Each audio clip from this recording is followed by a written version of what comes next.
जयति तेऽधिकम् जन्मना व्रज श्रयत इन्दिरा शश्वदत्रयी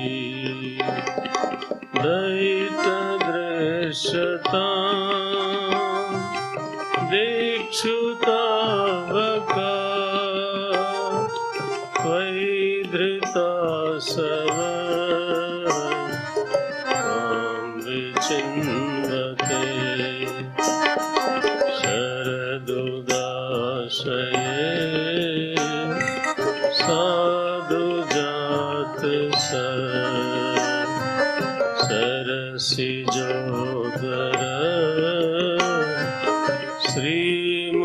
श्रीमुषादृशा सुरतनाथ ते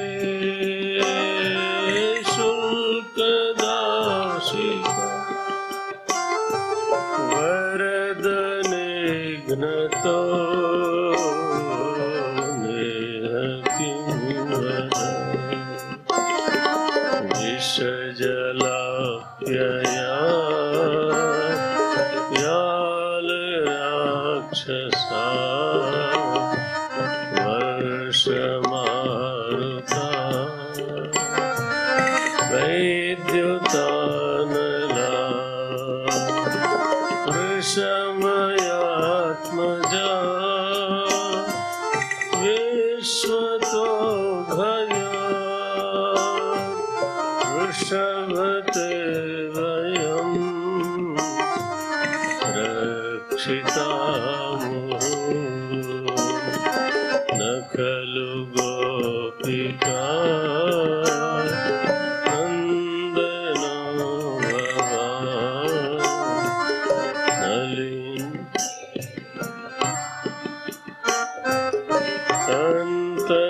अन्तरात्मदृक् विघ्न सार्थितो विश्वगुप्तये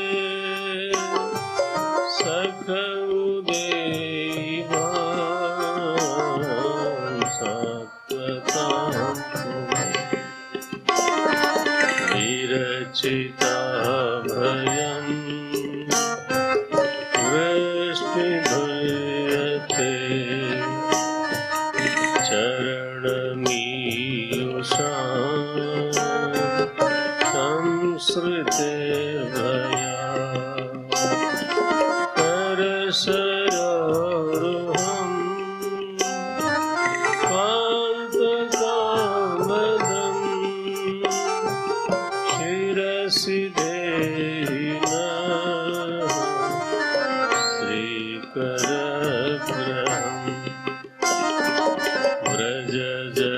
व्रजजनार्तिहन् वीरयोषिता निजज स्मय भंसनस्मितम्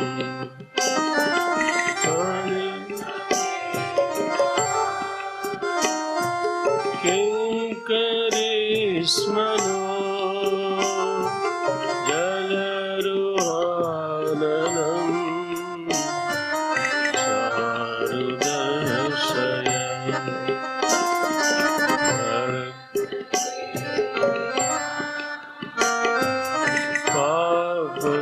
पापकर्षणम्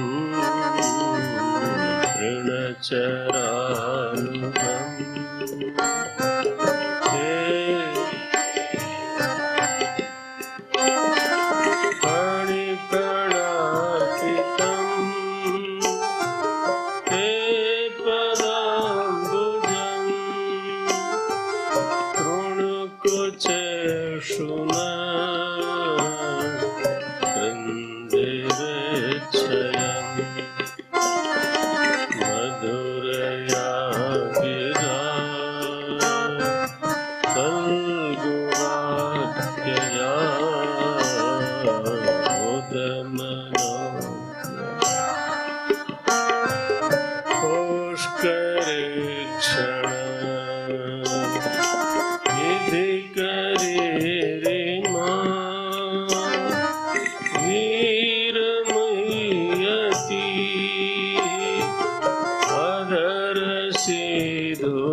रसितं प्रिय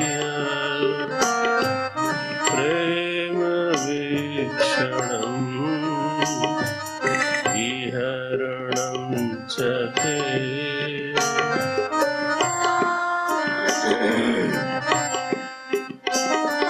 रहसि संविदो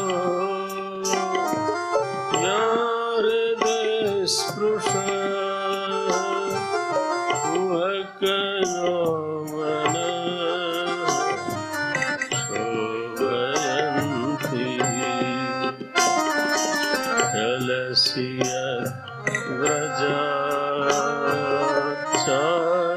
व्रजाचारयन्तसु नलिनसुन्दरम् नाचते परम् शैलतृणाङ्कुरैः सीदतीति न कलिलतां मनः अन्तगच्छति दिनपरीक्षये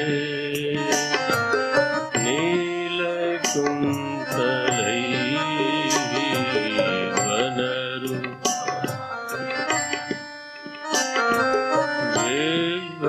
बिभ्रदावृतम् घनरजस्वलम् दर्शयन् मनसि नः स्मरम् वीरयच्छस्वी प्रणतकामदम्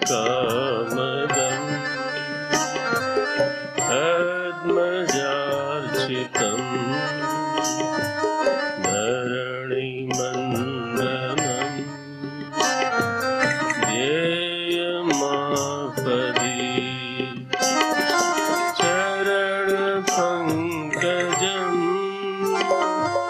शन्तनं च ते रमणनस्तने श्रुतयादि सुरतवर्धनम् शोकनाशनम् सरितवेणुना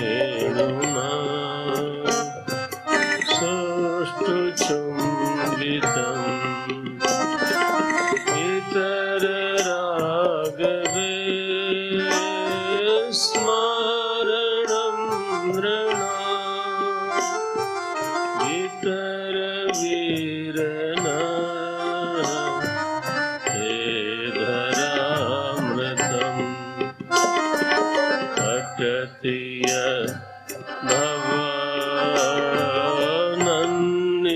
भवानन्निकाननम् त्रुटिरुगायते त्वामपश्यताम् कुटिलकुन्तलम् श्रीमुखं च ते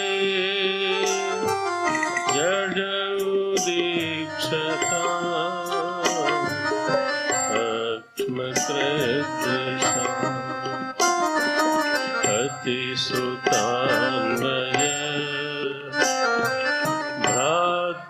भ्रातृबान्धवा अतिविलङ्घ्यतेऽन्ति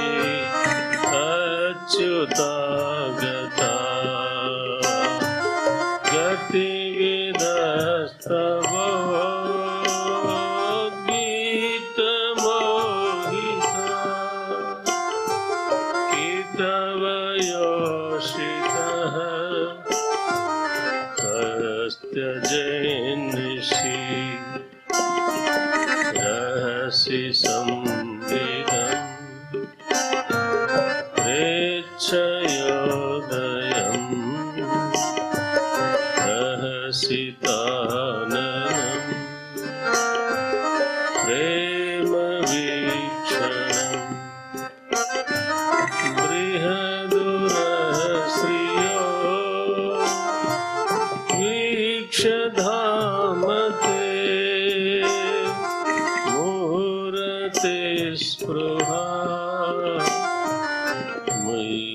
ते मन अजबनौकसा व्यक्तिरङ्गते वृजिनहन्त्यलम् विश्वमङ्गलम् यजमनार्चन अस्पृहात्मना स्वजनहृद्रुजा यन्निषूदनम् स्वजनहृद्रुजा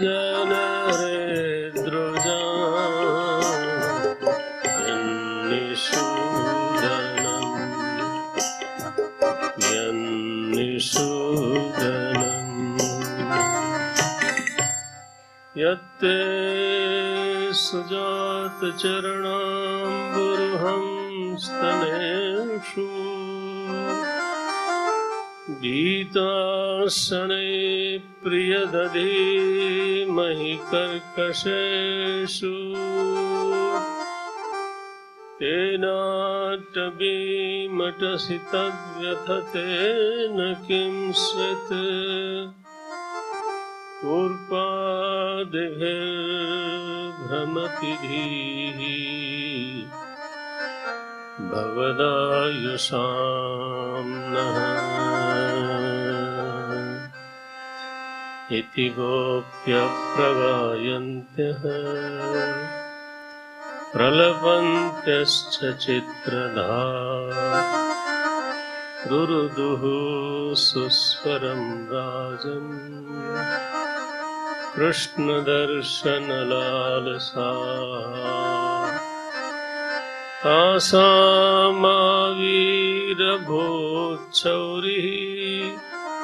स्मयमानमुखाम्बुजः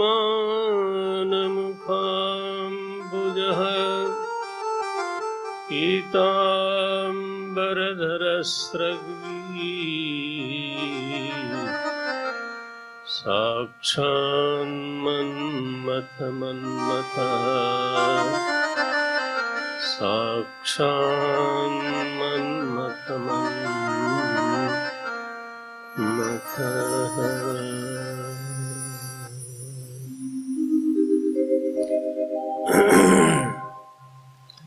गोप्यः गायन्ति प्रगायन्ति किमर्थं कृष्णदर्शनलालसाः।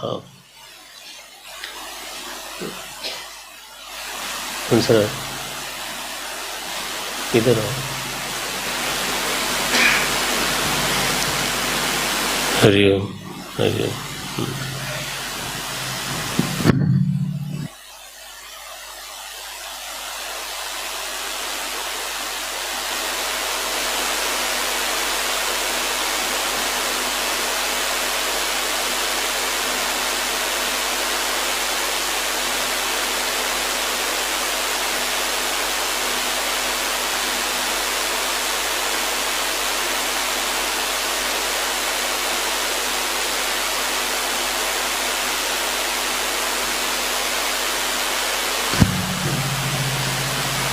इति गोप्यः प्रगायन्त्यः प्रलपन्त्यश्च चित्रधा रुरुदुः सुस्वरं राजन् कृष्णदर्शन लालसाः। गोप्यः प्रगायन्त्यः प्रलपन्त्यश्च चित्रधा।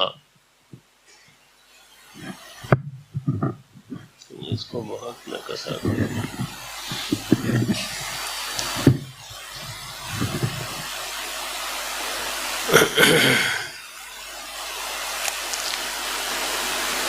कृष्ण दर्शन लालसाः। तो प्रसंग ये है श्रीमद् भागवत में कि भगवान ने गोपियों ने पहले वर्ण किया, ये जीव के हिस्से का कर्तव्य है। जीव ही वर्ण करता है। वरण न हो तो पोषण नहीं हो सकता। रक्षाम अपेक्षाम अपेक्षते, ब्रह्म सूत्र में एक वाक्य आया, भगवान तो सर्वशक्तिमान है, सर्वज्ञ है, सभी की रक्षा करने में समर्थ है, लेकिन फिर सभी की रक्षा करते क्यों नहीं है? तो भगवान बादरायण ने वहां ये लिखा, रक्षाम अपेक्षाम अपेक्षते।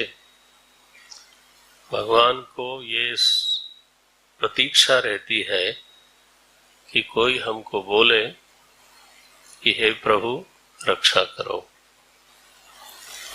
हमारे हृदय में रक्षा की अपेक्षा जागे, ऐसी उनको अपेक्षा है, इंतजार है, प्रतीक्षा है। बोले उनको ऐसी प्रतीक्षा क्यों है?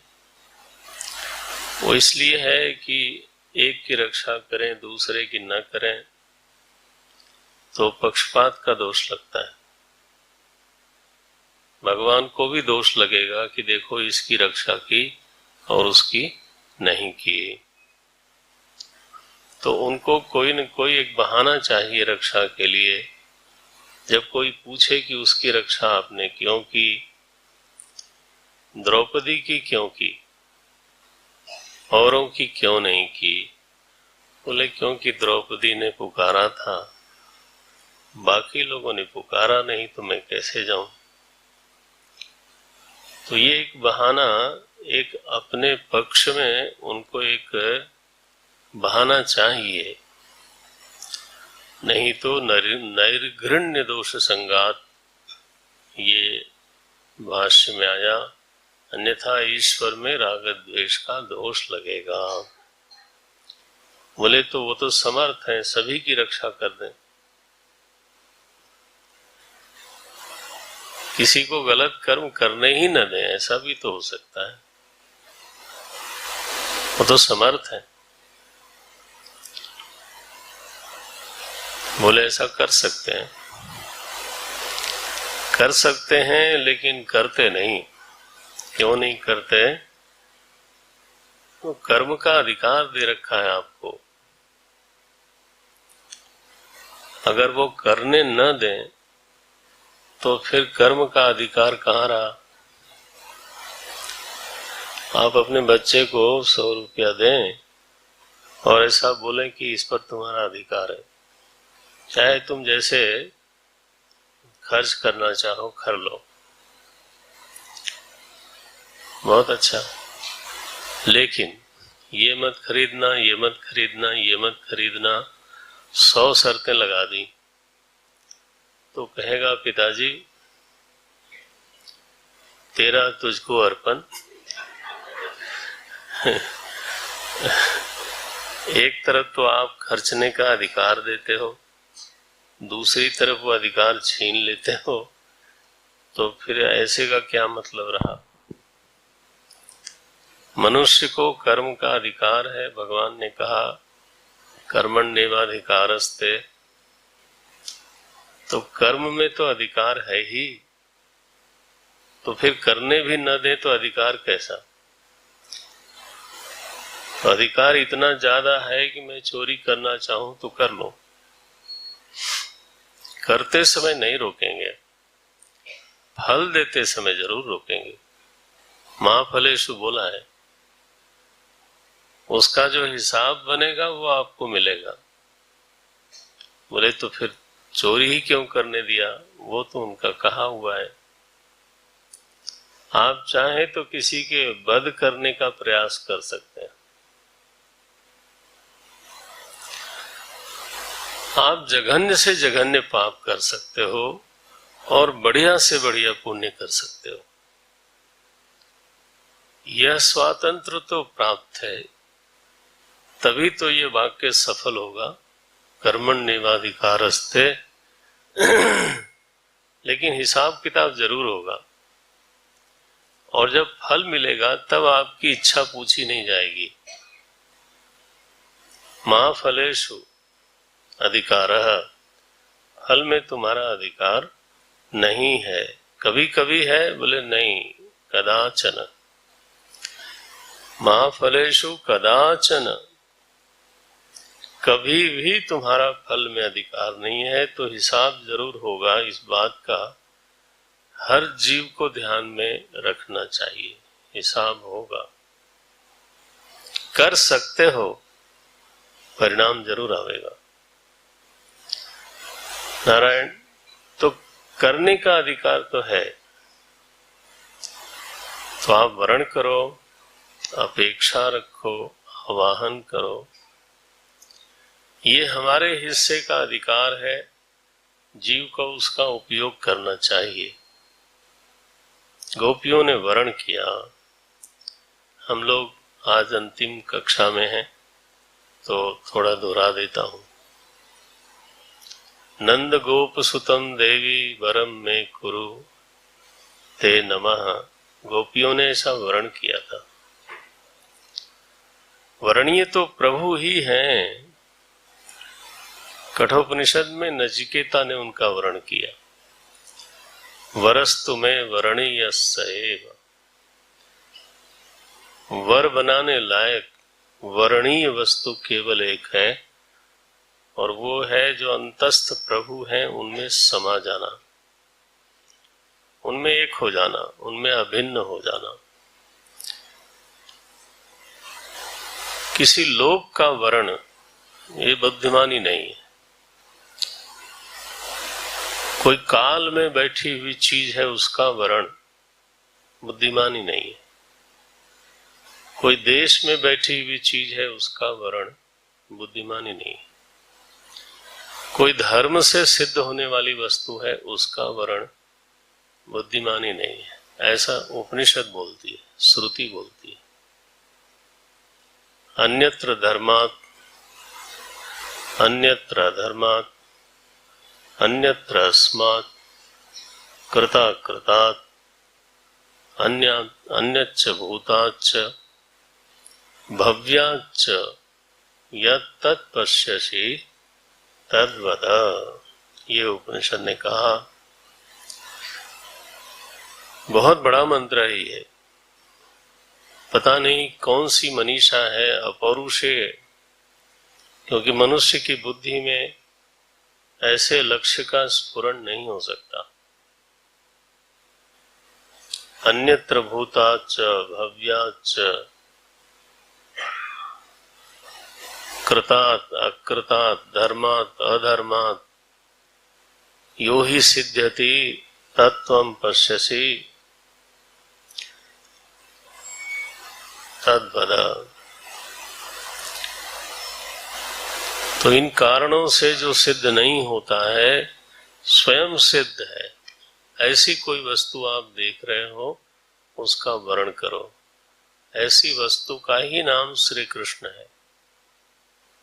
उसी तत्व ने अनुग्रह विग्रह धारण करके तो अवतार लिया है।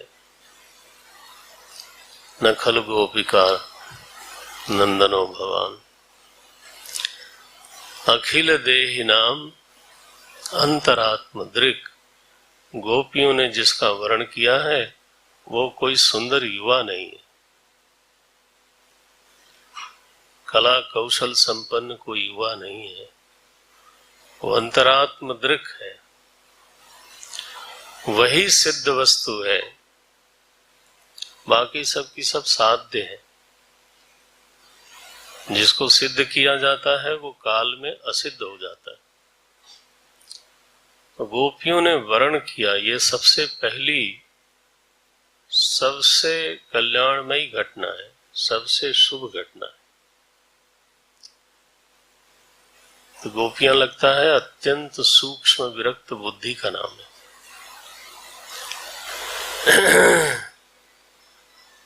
क्योंकि परीक्ष लोकान, बिना उसके वर्ण नहीं हो सकता। थोड़ा आवाज बढ़ा सकते हैं। आपको सुनाई दे रहा? आवाज ठीक है? थोड़ा सो वर्ण हुआ, फिर अनावरण हुआ, अब जिसके लिए उन्होंने वरण किया था भगवान उसका पोषण करते हैं। ये जीव के बस की बात नहीं दिखती है। अनावरण भी जीव के बस का नहीं है और पोषण भी जीव के बस का नहीं है, रमण भी जीव के बस का नहीं है। ये गीता जी में भी भगवान ने कहा और यहाँ वो चरितार्थ होता है, चरित्र करके बताते हैं। गीता जी में कहा तेषाम तेषाम एवानुकंपार्थम। गीता जी में कहा ददामि बुद्धि योगम तम। ऐसा लगता है कि जीव के पास नहीं है, ये भगवान के हिस्से का कर्म है। अनुग्रह उनके हृदय में है, वरण हमारे हृदय में। तेषाम सतत युक्तानाम भजताम प्रीति पूर्वकम। फिर क्या होता है? अहम ददामी। बुद्धि योगम तो अहम ददामी, हृदयस्थम अज्ञानम तो अहम नाशयामि। जीवः स्वतः न नाशयति। जीव स्वयं नष्ट कर दे ऐसी उसकी सामर्थ्य नहीं है, तो फिर नष्ट करने वाला बच जाएगा। अगर नष्ट करने वाला जीव नष्ट कर रहा है तो वो खुद तो बच ही जाएगा ना, तो जीवत्व तो बच ही गया। इसलिए भगवान एव नाश्यति, यह बिल्कुल निर्णय है। रमण भी वही कराते हैं, पोषण भी वही करते हैं, अनावरण भी वही करते। तो चीरहरण की लीला हुई और फिर भगवान ने आवाहन किया रास लीला के लिए। गोपियां तो अपने घर में थीं। आवाहन भगवान करते हैं, भीतर से आवाहन होता है।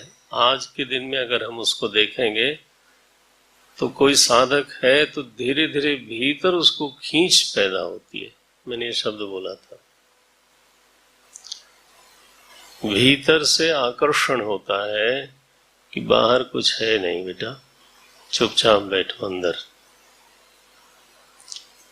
तो यह जो अंतर्मुखता का आकर्षण है, भीतर रसास्वादन स्वयं अनावृत होता है, प्रकट होता है।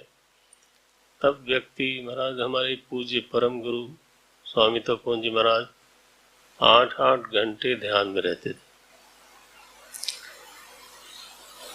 हम लोगों को देख देख के सुख होता है, ये भी देख लो, वो भी देख लो, वो भी देख लो। अब तो आपका अनुभव सिद्ध है, आप लोग सिद्ध पुरुष हो। देख करके कितना मजा आया होगा आप स्वयं जानते हो। कुल मिला के अंतिम पर्यवसान यह है कि थक गए हैं नहीं? आज दिन भर सोने का मौका मिला था, फिर भी उठा के ले गए गंजन महादेव। आखिर सब जगह हम लोग दौड़ते हैं क्या पाने के लिए? मैं आपको दौड़ने का निषेध नहीं कर रहा हूं, दौड़ो जब तक दौड़ सकते हैं। थोड़ा सा कुछ मिल जाए, इसको देख लो, बहुत बढ़िया है। गए, देख आए, मिला, हाँ ठीक है।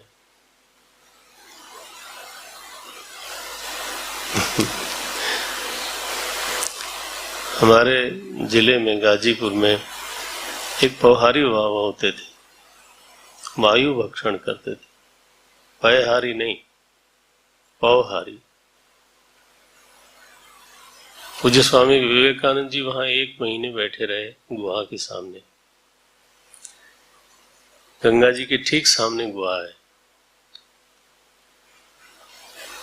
नारायण 1 महीने वो निकले ही नहीं, बताओ। फिर निकले तो विवेकानंद जी के जीवन चरित्र में आप पढ़िएगा कभी, उन्होंने उल्लेख किया, कहा कि आप हमारे गुरु हो। बोले नहीं, तुम्हारे गुरु हैं पहले से। तुम्हें कुछ पूछना हो तो पूछो। ये लोग पागल हैं क्या?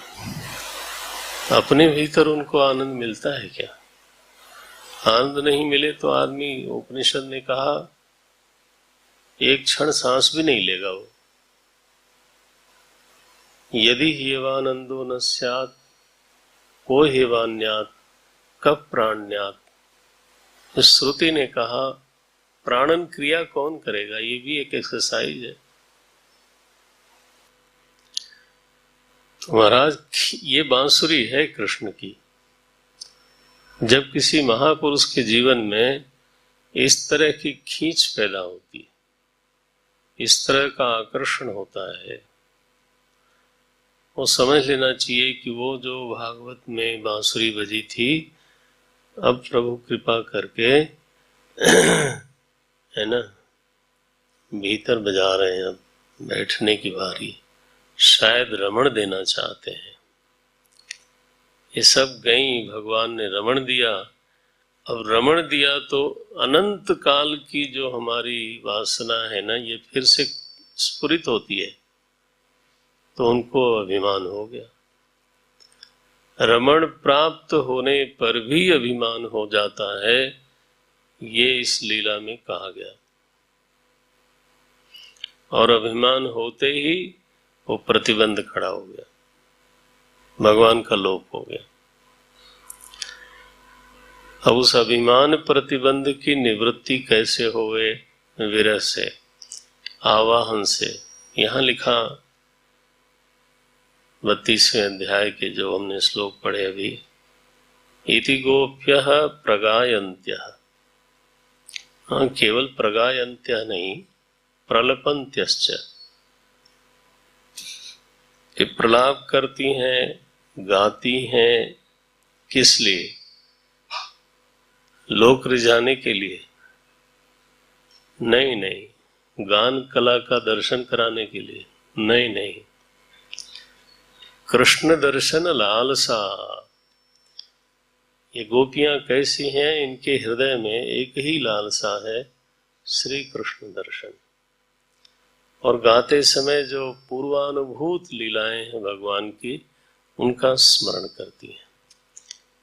सारे श्लोक में जो मूल भाव है वो है आवाहन, आवाहन, आवाहन।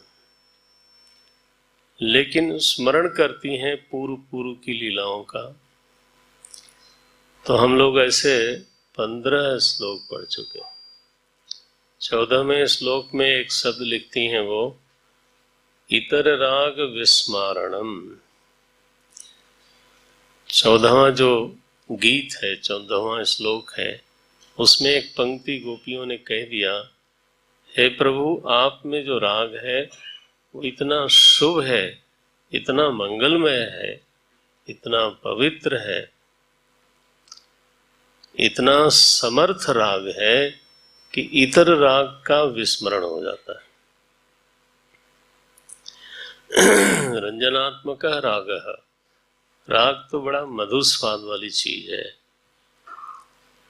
राग विस्मारणम नहीं है, ध्यान में रखना। इतर राग विस्मारणम है, राग का लोप नहीं होता। राग का लोप हो जावे तो जीवन नीरस हो जाए। रसानुभूति रहनी चाहिए, रागानुभूति होनी चाहिए, प्रेमानुभूति होनी चाहिए, लेकिन उसमें बहुधा यहां भी वहां भी, यहां भी वहां भी, ऐसा न होए, नहीं तो प्रतिबंध हो जाता है। मयि च अनन्य योगेन, नहीं, भक्ति अव्यभिचारिणी। ये भक्ति अव्यभिचारिणी होवे, ये शब्द है। इतर राग विस्मारणम। हमारे जीवन में मेरे प्रयास से भक्ति अव्यभिचारिणी हो जावे, ऐसा तो होता नहीं। ये तो मालिक साहब ही ऐसे हैं। इतर राग विस्मारणम नृणाम, हमारे अन्य रागों का आप विस्मरण कराते हो, ऐसा गोपियां नहीं बोलती। गोपियां बोलती नृणाम इतर राग विस्मारणम, सभी के हृदय में, नृणाम माने मनुष्याणाम, जीवानाम, सभी के हृदय में इतर राग को विस्मरण देने वाला आपका राग है प्रभु, आप कृपा करो। 15वें श्लोक में याद करती हैं गोचारण की लीला कि जब आप पशुचारण करके लौट के आते थे तो फिर हम दर्शन के लिए लालायित उत्सुक होकर के प्रतीक्षा करती थी।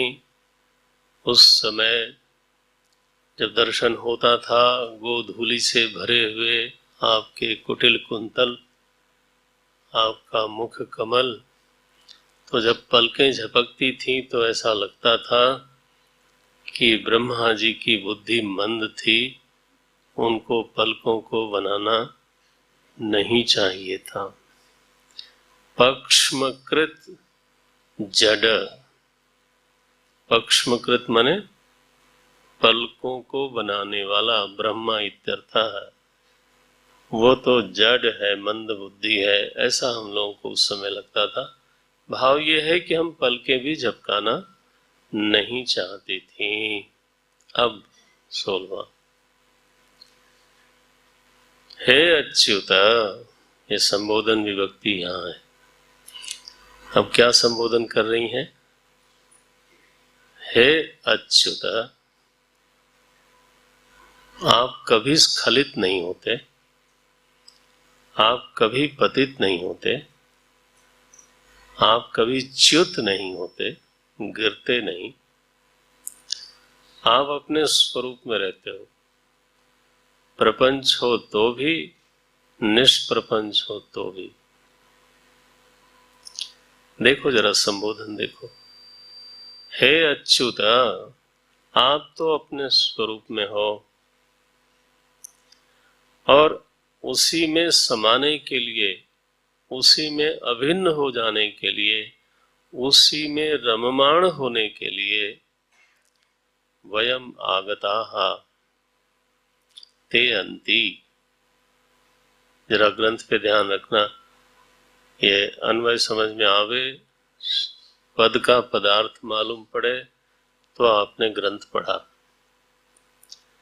यैर में गुरुभिः पूर्वम पदवाक्य प्रमाणतः, शास्त्र कैसे पढ़ा जाता है इस वंदना में कहा गया है। पद वाक्य प्रमाणतः, एक एक पद आपके हृदय में प्रकाशित हो जाना चाहिए। पद माने जो हिंदी में आप शब्द बोलते हो उसको संस्कृत में बोलते हैं पद। सुप्तिगंताभ्याम अधः, ये तो जिसमें विभक्ति लग गई उसको हम लोग शब्द नहीं बोलते, उसको पद बोलते हैं। तो पद का पदार्थ होता है, वो निष्पन्न हो जाए, वो हृदय में प्रकाशित हो जाए, तब तो आपने अध्ययन किया। कम से कम परोक्ष ज्ञान का हेतु तो वही है। तो देखना इसमें, हे अच्युत आगताः, के आगताः, वयम आगताः, आपने ही बुलाया था, हम आए। वयम आगताः कुत्र, ते अन्ति, अन्ति माने पास में। इसलिए विद्यार्थी को, गुरुकुल में जो पढ़ने वाला विद्यार्थी है उसको शास्त्रों में कहा गया अंतेवासी। आप लोग इस समय क्या हो? अंतेवासी, अपने गुरु के, अपने आचार्य के करीब रहते हो, एक ही परिसर में रहते हो, इसलिए आपका नाम पड़ता है, शास्त्र में आपका नाम है अंतेवासी। यहाँ गोपियां बोलते हैं ते अंति आगता। अब आपको जो भाव जन्म लेता है वो जन्मा लो, यहाँ अंति शब्द किया उन्होंने। हे अच्युत वयम ते अंति आगता, हम आपके पास आए हैं, सब छोड़ के आए। मुमुक्षु का लक्षण है, सब छोड़ के आए हैं, लंघन करके आए हैं। क्या बोलती हैं अब देखो ऊपर से, बोलती हैं पति सुतान वय भ्रातृ, पति सुत अन्वय और सगे संबंधी, भ्रातृ बांधवान अति विलंघ्य, इनका लंघन करके, ये तो मुमुक्षु को कई बार करना पड़ता है ना। ये हर व्यक्ति के लिए ये अधिकार नहीं है।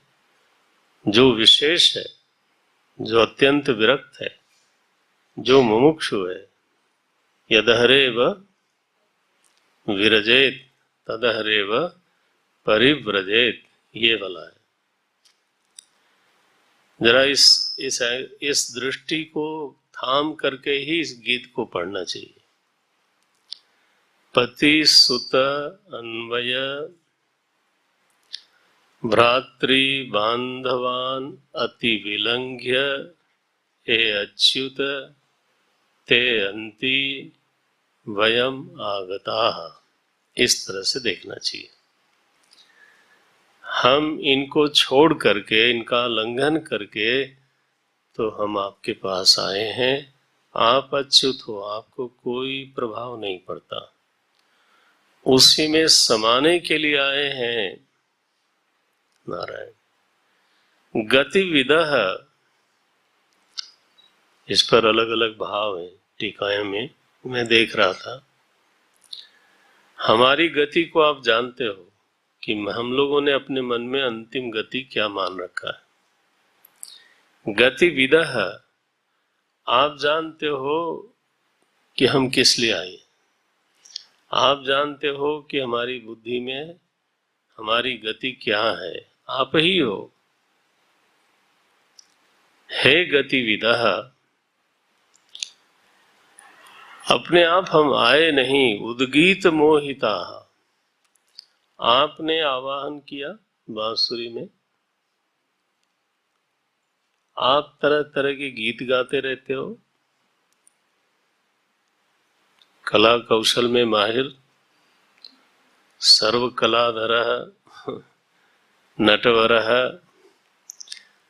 उद्गीत मोहिता, देखो क्या शब्द बोलती है। गतिविदः तव उद्गीत मोहिताः वयम आगता, आपने गीत गाया बांसुरी में मंत्र भर करके, क्लिंग मंत्र भर करके आपने आवाहन किया, उससे मोहित हो करके तो हम लोग आपकी शरण में आए। और फिर आगताः योषितः निशी कह त्यजेत, जो आपके बुलाने पर आपके गीत से मोहित होकर के, जो हम स्त्रियां रात को आपके पास आई हैं, उसको हे कुटिल, हे कपटी, कपटी ये कि बुलाते हो और फिर गायब हो जाते हो। हे कितव, कितव माने कपटी, हे कपटी, तुम्हारे अलावा ऐसे आए हुए शरणागतों को कौन छोड़ सकता है। कह त्यजेत त्वाम बिना, आप ही ऐसे हो, सठ हो, सठ कपटी हो, बुलाते हो, हम आते हैं सब कुछ छोड़ करके, और फिर आप लुप्त हो जाते हो। और फिर हम खोजते हैं कि एक बार झलक तो मिली थी, लेकिन फिर अब कहाँ गया, कहीं हम आके गलती तो नहीं कर गए। ये गोपियों के मन में तो शायद नहीं आता होगा, लेकिन ब्रह्मचारियों के मन में आता रहता है बीच बीच में, कहीं गलती तो नहीं हो गई। एक किताब उद्गीत मोहिताः वयमागताः, आपका बांसुरी नाद सुन करके हम आए, मोहित होकर के आए हैं?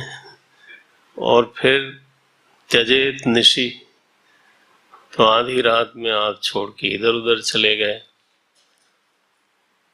जब गोपी गीत एक साधक गाता है, कई जगह तो इसको माने कर्मकांड की तरह गाया जाता है, लोग रोज गाते हैं, ऐसी जगहें हैं।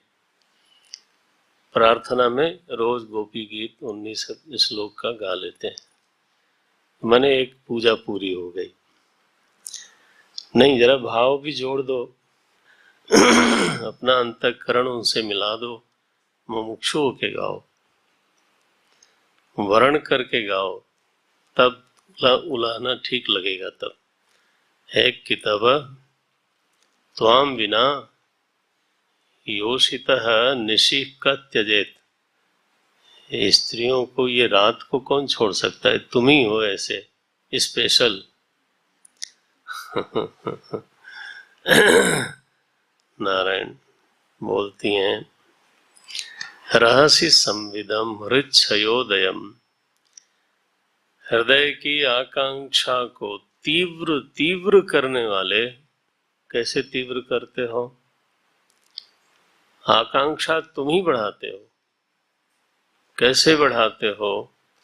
रहस्य, एकांत में, रहस्य प्रदेशे, रहस्य शब्द से ही रहस्य बनता है। तो एकांत में संविदः, संविदः शब्द तो आपसे परिचित है। अब संविदः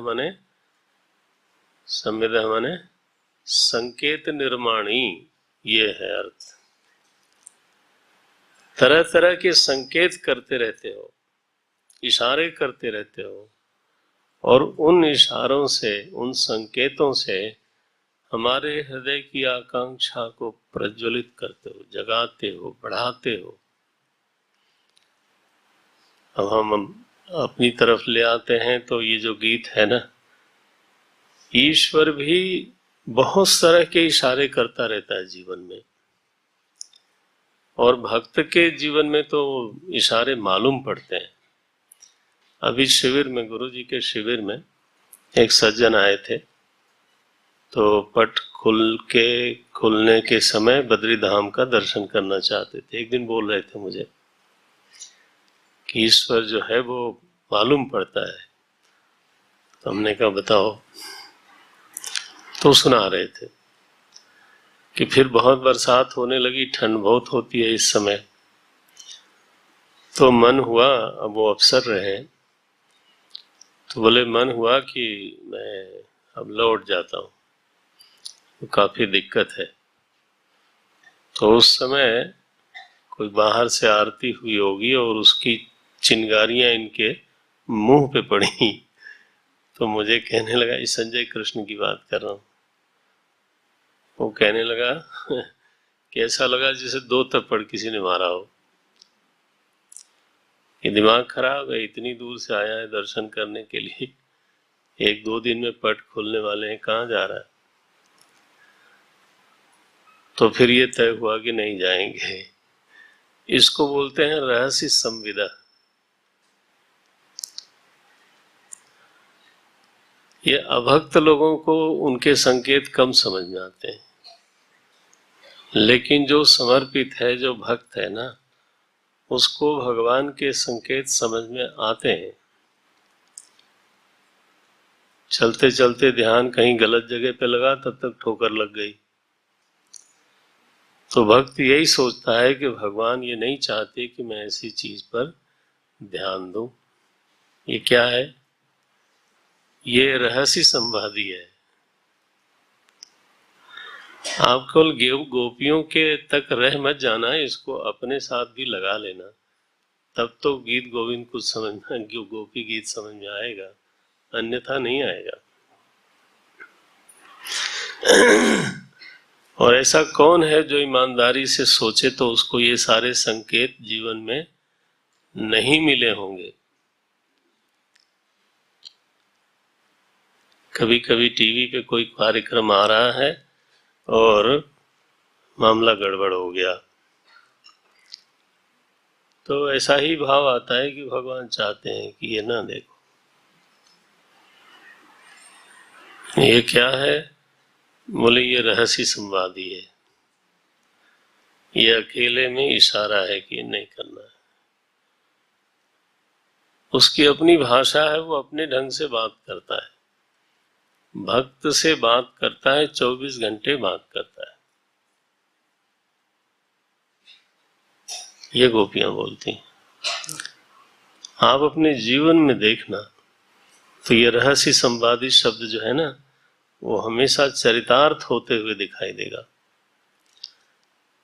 हाँ, अगर आपको दूसरे ही के जीवन में देखना है तो फिर वही होगा कि क्या बोलते हैं, कुंज विहारी भगवान अकेले में कोई इशारा कर देते होंगे, तब तो वो कथा का विषय बन गया। नहीं जी, वो जीवंत है, ये सनातन सत्य है, वो आपके साथ भी रहस्य संवाद ही करते रहते हैं। कोई चीज होगी, होनी है, सब योग मिलते जाएंगे। कोई चीज नहीं भी होनी है, ऐसा भी होता है, फिर आप सिर पटक लो। तो इशारा है। हनुमान जी महाराज कहते हैं, हुई है काज मोई हरस अभिषेकी। ये क्या है? ये रहस्य संवादी है। जब वो सीता जी की खोज में समुद्र लांघने की तैयारी में थे, तो उन्होंने वानरों से कहा, चिंता मत करो, काम हो जाएगा। अरे आपको कैसे पता काम हो जाएगा? बोले वो भीतर से लग रहा है कि काम हो जाएगा। ये भीतर से लग रहा है माने क्या? रहस्य संवादी। नारायण। रहस्य संविदम हृच्छयोदयम, और इसी से तो आकांक्षा बढ़ती है। तो हृदय में इच्छा का बार बार उदय होता है। हे प्रभु, ध्यान आता है आपका हंसता खिला हुआ मुख, प्रहसिताननम। हे प्रभु, याद आता है आप कितने प्रेम से देखते थे। प्रेम वीक्षणम। अब ये गीत गा रही है, पूर्वानुभूत का स्मरण है। प्रेम वीक्षणम प्रहसिताननम। हे प्रभु, आपका विशाल वक्षस्थल, क्या है वो? लक्ष्मी जी का धाम है। लक्ष्मी जी उसका आश्रय करके रहती हैं। बृहत उदरः, उदरः माने वक्षस्थल लेना। हाँ, आपकी चौड़ी छाती, बृहत उदरः, आपका विशाल वक्षस्थल, क्या है वो? श्रिय धाम। ते बृहत उदरः श्रिय धाम। आपका जो विशाल वक्षस्थल है वो श्री जी का धाम है। श्री लक्ष्मी जी वहीं निवास करती हैं। एक स्वर्ण रेखा भगवान के वक्षस्थल में शास्त्रों में मानी गई है। एक सोने की रेखा जैसे चिन्ह बना रहता है भगवान के वक्षस्थल में। वो चिन्ह के रूप में कौन विराज रहा है? बोले लक्ष्मी जी। ये तो ते धाम श्रीयो धाम, आप तो लक्ष्मी जी का धाम, आपका वक्षस्थल है। हम उसको स्मरण करके मोहित होते हैं। बोलती हैं, मुहुहु अति स्पृहा। हमारे हृदय में जब ध्यान आता है तो बहुत स्पृहा होती है। मुहु स्पृहा, मुहु मुह्यते मनः, और हमारा मन बार बार मुग्ध होता है। यहां मोहित होने का मतलब भ्रमित ही नहीं है, मुग्ध होता है, झूम जाता है। आपका हंसता हुआ चेहरा याद आता है, आपकी स्नेहमयी चितवन याद आती है, आपका श्रीधाम वक्षस्थल याद आता है, हमारा हृदय मुक्त हो जाता है। आवाहन है, कृपा करके दर्शन करो, दर्शन दो। ते व्यक्तिरंगः, क्या बोलती हैं? अगला श्लोक है, ते व्यक्ति ही, आपकी अभिव्यक्ति, हम जानते हैं आप निर्गुण निराकार, हम जानती हैं कि आप तो स्वभाव से अव्यक्त हो,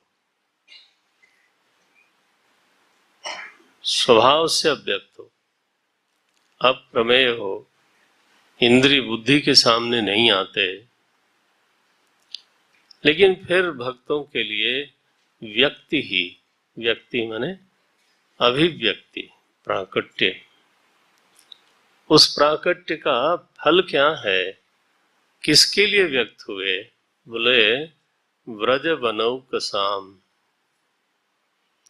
ये जो व्रजवासी हैं, ये जो वनवासी हैं, ये जो पिछड़े अधम हैं दुनिया की दृष्टि से, व्रज वनौकसाम ते व्यक्ति ही अंग वृजिन हंत्री अलम, उनके पाप पुंज का हनन करने के लिए आपकी अभिव्यक्ति ही काफी है। हंत्री अलम,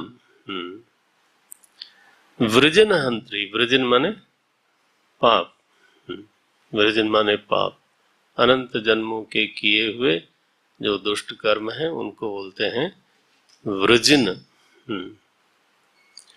तो ये ब्रजवासी वनवासी आपके जो प्रणत जन हैं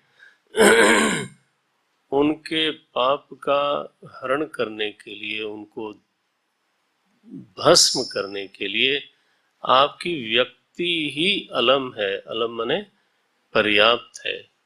और विश्व के लिए केवल आपका अवतरण हो जाना विश्व मंगलम, आप करें कुछ नहीं तब भी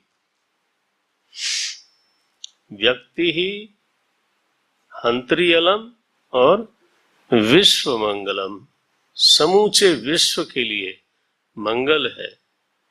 हमारे सनातन धर्म में अवतार एक इतनी बड़ी घटना मानी जाती है कि अवतार होना हो तो पंचभूतों की शुद्धि हो जाती है। केवल होना हो अभी हुआ नहीं है। श्री कृष्ण परमात्मा भूमिष्ठ नहीं हुए थे। अवतार के श्लोक पढ़ना, भूमिष्ठ नहीं हुए थे तभी सतु सर्वगुणोपेत कालः परम शोभन, काल शुद्धि हो गई, नवद्रव्यों की शुद्धि मानी गई। गोस्वामी जी ने उसका पूरा का पूरा ले लिया हिंदी में। शीतल मंद सुरभि बह बाऊ, यह जो अवतार का प्रकरण है, अवतार की शुभ बेला मात्र से, शुभ बेला आई और पंचभूतों की नहीं, नव द्रव्यों की शुद्धि मानी गई। तो यहां लिखा विश्व मंगलम, ते व्यक्ति ही, व्यक्ति शब्द में अभी लगा देना तो आपको जरा आसान हो जाएगा समझना। ते अभिव्यक्ति विश्व मंगलम, और ब्रजवासियों के लिए वृजन हंत्री अलम। ब्रजवासी माने आपके जो प्रिय हैं, आपके जो प्रणत लोग हैं, शरणागत लोग हैं, उनके लिए तो उनके पापों का दहन ही समझो। भगवान का अवतार ही इसीलिए है। सो केवल भगतन हित लागी, प्रणत कृपाल, परम कृपाल प्रणत अनुरागी। तो ये गोपियां जो है ना, महात्म भाव को हृदय में लिए हुए हैं और उसमें फिर प्रेयसी भाव का मिश्रण करती हैं। ऐसा सुंदर है ये। बोलती हैं व्रज बनौकसाम व्यक्ति रंगते वृजिन हंत्री अलम विश्व मंगलम। हे कृष्ण, नः स्पृहात्मनः ये अपने लिए बोलती हैं। हम लोग कौन हैं? न स्पृहात्मनाम, स्पृहा हृदय यासाम, ऐसा करो, जिनके हृदय में मिलन की स्पृहा है, आशा है, जो लालसा से भरे हुए हृदय वाली गोपियां हैं, तो अपना नाम रखती हैं स्पृहात्मनाम, षष्ठी बहुवचन है। न माने अस्माकम, वय अस्माकम, अस्माकम स्पृहात्मनाम। ब्रह्मचारी लोगों के लिए थोड़ा संस्कृत पर प्रकाश पड़ जाए, ध्यान रहे कहाँ क्या पद है। स्पृहात्मनाम नः स्वजन हृद्रुजाम यन्निषूदनम औषधि, औषधि पद का अध्याहार करेंगे। उनके हृदय, स्वजन लोगों के हृदय के रोग को निषूदन करने वाली, निवृत्त करने वाली जो औषधि है, और है आप ही के पास। मनाक त्यज, मनाक मने ईशत, थोड़ी सी औषधि आपके पास सारी की सारी है। हमारे हृदय रोग को निवृत्त करने के लिए जो औषधि है वो आप ही के पास है, आप उसको त्यज, ईशत त्यज, ईशत देही इत्यर्थ। आप वो औषधि थोड़ा प्रदान करो। त्यज त्यज कार्पण्यम, श्रीधरी में आया त्यज कार्पण्यम देही औषधिम। बोलते हैं एक कंजूसी छोड़, और जो हृदय रोग को मिटाने वाली औषधि है देही, ईशत देही, थोड़ा दे दो। मनाक शब्द का यह, थोड़ी वो औषधि हमको दो जिससे हम शांत हो जाएं, ये रोग मिट जाए। अंतिम है ये, यत्ते सुजात चरणाम्बुरुहं स्तनेषु भीताः शनैः प्रियदधीमहि कर्कशेषु तेन अटवीम अटसि तद्व्यथतेन किंचित् कूर्पादिभिः भ्रमति धीः भवद् आयुषाम नः। नः नीचे से चले, नः मने हाँ अस्माकम, नः अस्माकम, हम लोगों की आयु, नः आयुषाम ऐसे लेना। हम लोगों की आयु कौन है? बोले भवत, आप ही हम लोगों की आयु हो, प्राण हो, जीवन हो। नः आयुषाम भवत, आप ही हैं जो हम लोगों के जीवन हैं। आप समझते हैं हमारी बुद्धि इस समय भ्रमित हो रही है। धीहि भ्रमति, नीचे से लेना, शब्दों पर ध्यान दे। धीहि भ्रमति, हमारी बुद्धि बिल्कुल घूम रही है, भ्रमित हो रही है। क्या सोच के? क्यों भ्रमित हो रही है? क्या सोच रही है? बोलते हैं कूर्पादिभिः किम न किम स्वेत व्यथते, क्या ये जो कंकरियां हैं ब्रज की, इनके चुभने से आपके चरणों में व्यथा नहीं होती होगी? ऐसा सोच सोच करके हमारी बुद्धि भ्रमित होती है, क्योंकि हम आपके पैरों को इतना कोमल देखते हैं। अपने वक्षस्थल पर रखते समय भी बहुत धीरे से रखते हैं। हमारे वक्षस्थल कर्कश हैं, स्तनेषु कर्कशेषु, कठोर वक्षस्थल हैं। उस पर जब हम आपके कमल चरण कमल रखते हैं तो भीता, डर लगता है कि आपको चोट न लग जाए।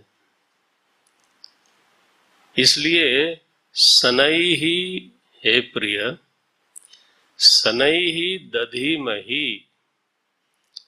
बहुत धीरे से रखते हैं। तेन चरणेन, तेन नीचे, तेन अटवीम अटसी, उन्हीं चरणों से आप वन वन में भटकते हो। आपको कंकरी, कूर्पादि माने कंकरी, शिला कण, ये तो जो जो शिला के कण है, कंकरी है, किम स्वित न व्यथते, क्या आपके चरणों को व्यथित नहीं करता होगा? ऐसा जब हम सोचते हैं, आपका वनचारण जब देखते हैं, सोचते हैं, तो फिर चित्त भ्रमित होने लगता है। धीर भ्रमति, तब हमारी बुद्धि भ्रमित होने लगती है। आप ही तो हमारे जीवन हो। भवत नह आयुषाम, आप ही हमारे जीवन हो, आपको कुछ कभी नहीं होना चाहिए। इति गोप्यः प्रलाप प्रगायन्त्यः प्रलपन्त्यश्च चित्रधा, गोपियां इस प्रकार से तो प्रलाप करती हैं, गाती हैं, फिर रोने लग गई। रुरुदुहु सुस्वरम राजन, हे परीक्षित। सुखदेव जी महाराज परीक्षित की तरफ गए। हे परीक्षित, हे राजन, रुरुदुहु गोप्यः, गोपियां रोने लगी। सुस्वरम, कैसी हैं इस समय वो? इस समय वो गोपी नहीं है, मानो स्वयं लालसा हो। किसकी लालसा? कृष्ण दर्शन लालसा, बहुव्रीहि समास है।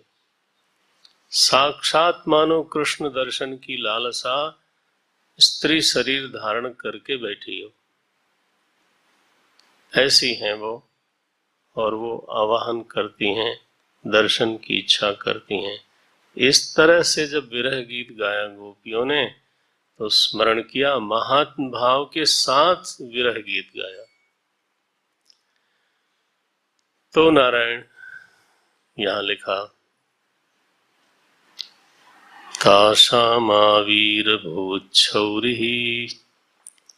शौरी शब्द लिखते हैं। शौरी माने सूरसेन के वंश में जन्मे हुए,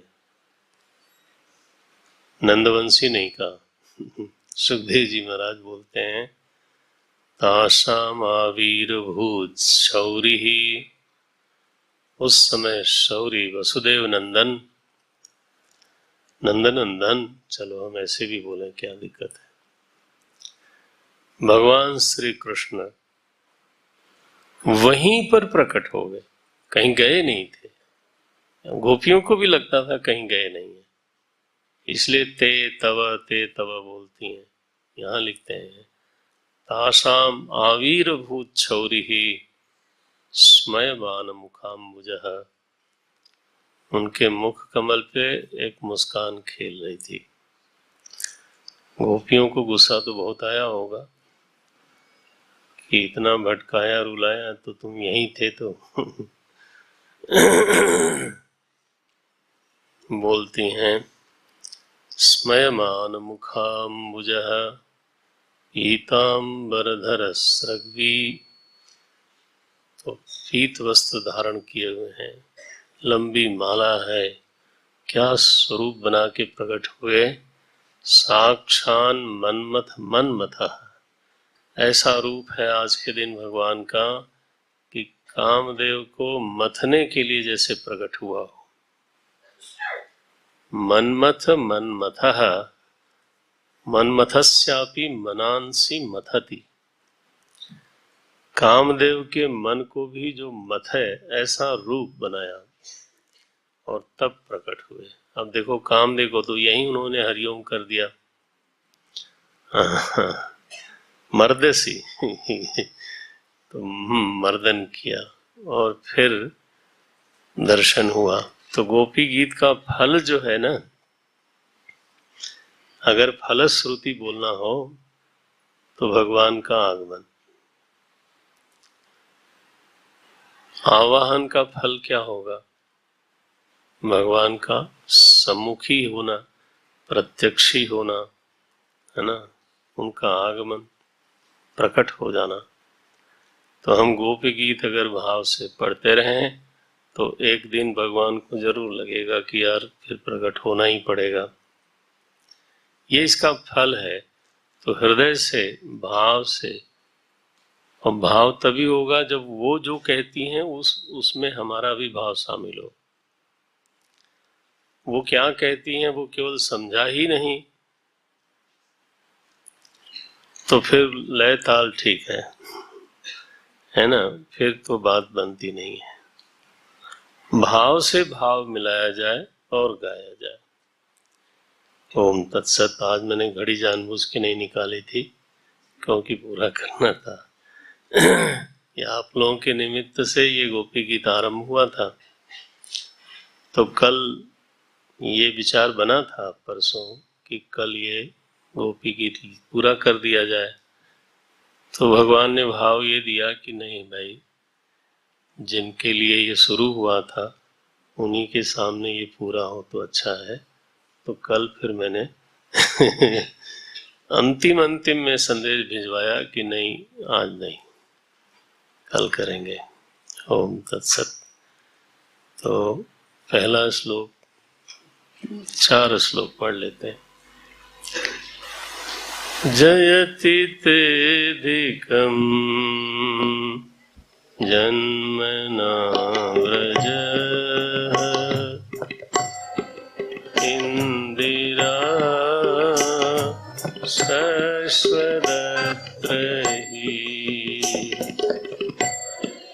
दृश्यता दीक्षुतावका त्वयिधृतासव त्वां विचिन्वते शरदुदासये साधुजातस्य सरसिजो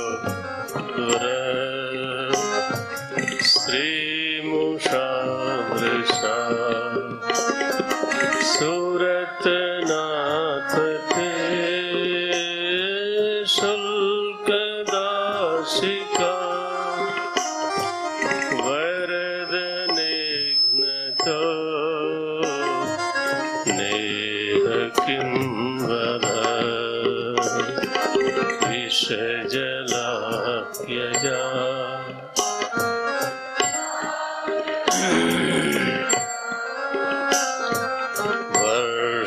वर्षमारुता वैद्युतानला विषमयात्मजा विश्वतो मया ऋषवते वयम्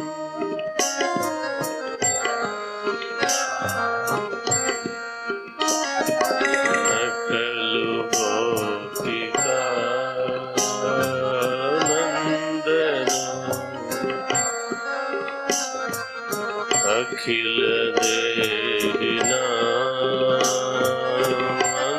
अंतरात्मनिक विघ्न साधितो विश्वगोप्तये सकलदेवा सात्वतां कुले सात्वतां कुले सात्वतां। श्री कृष्णचंद्र भगवान की। ओम पूर्णमदः पूर्णमिदं पूर्णात् पूर्णमुदच्यते पूर्णस्य पूर्णमादाय पूर्णमेवावशिष्यते। ओम शांति शांति शांति।